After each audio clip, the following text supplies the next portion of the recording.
Hello and welcome back to Shakesyear. We have today and tomorrow left of the Comedy of Errors, and then we move on to The Merchant of Venice, which will be fun. But before we get there, we have to hear from Egeon today in Act 5, Scene 1. So Egeon, if you remember, is from Syracuse, and he was arrested in the first scene of the play simply for being found in Ephesius and not having the bail money to be able to save his own life. But he did tell us the story of a shipwreck wherein he lost one of his sons and one of his son's servants. So are you seeing where this is going? Anyway, here in Act 5, we've had a couple, we've gotten to hear the whole story of the play from different perspectives.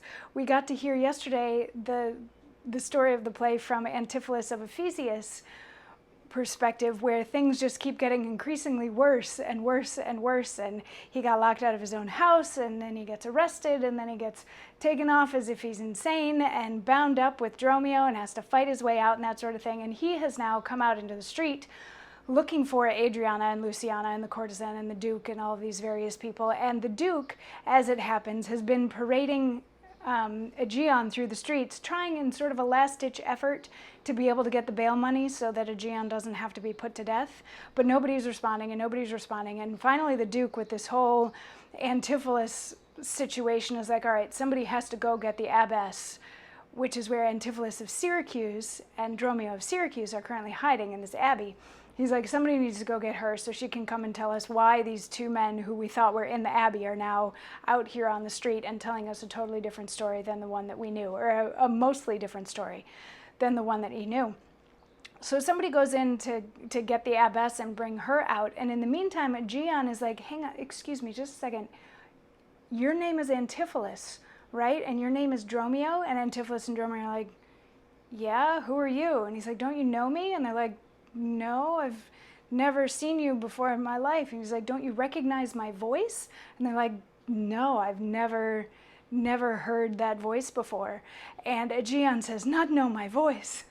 O time's extremity, hast thou so cracked and splitted my poor tongue in 7 short years, that here my only son knows not my feeble key of untuned cares? Though now this grained face of mine be hid in sap-consuming winter's drizzled snow, and all the conduits of my blood froze up, yet hath my night of life some memory, my wasting lamps some fading glimmer left, my dull deaf ears a little use to hear. All these old witnesses I cannot err. Tell me, thou art my son Antipholus. So he's taken aback because he thinks that Antipholus of Ephesius is his son Antipholus. And he's taken aback that Antipholus and Dromio don't seem to recognize him. He's like, I don't think that I've changed that much in the last 7 years while I've been out looking for the brother. I don't think that I've changed, but like I can still see and I can still hear just fine. And I swear you are my son. And Antipholus is like, I never met my dad. And Egeon is like, no, but it was just 7 years ago when we parted ways so we could go looking for the other brother. And Antipholus and Dromio of Ephesius are both like, we have never been to Syracuse. And the Duke is like, yeah, I can vouch for that. They've been here this whole time. They've never been to Syracuse, so this can't possibly be them. And then, as if on cue, the abbess comes in with Antipholus and Dromio of Syracuse.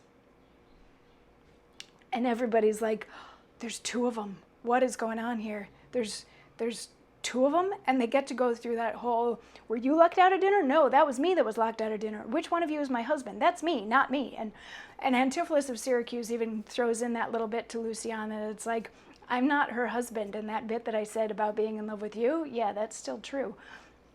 So they get to go through that whole thing. And you have my chain. I thought that you were supposed to have the chain. Nope, that was me. All of that sort of fun back and forth.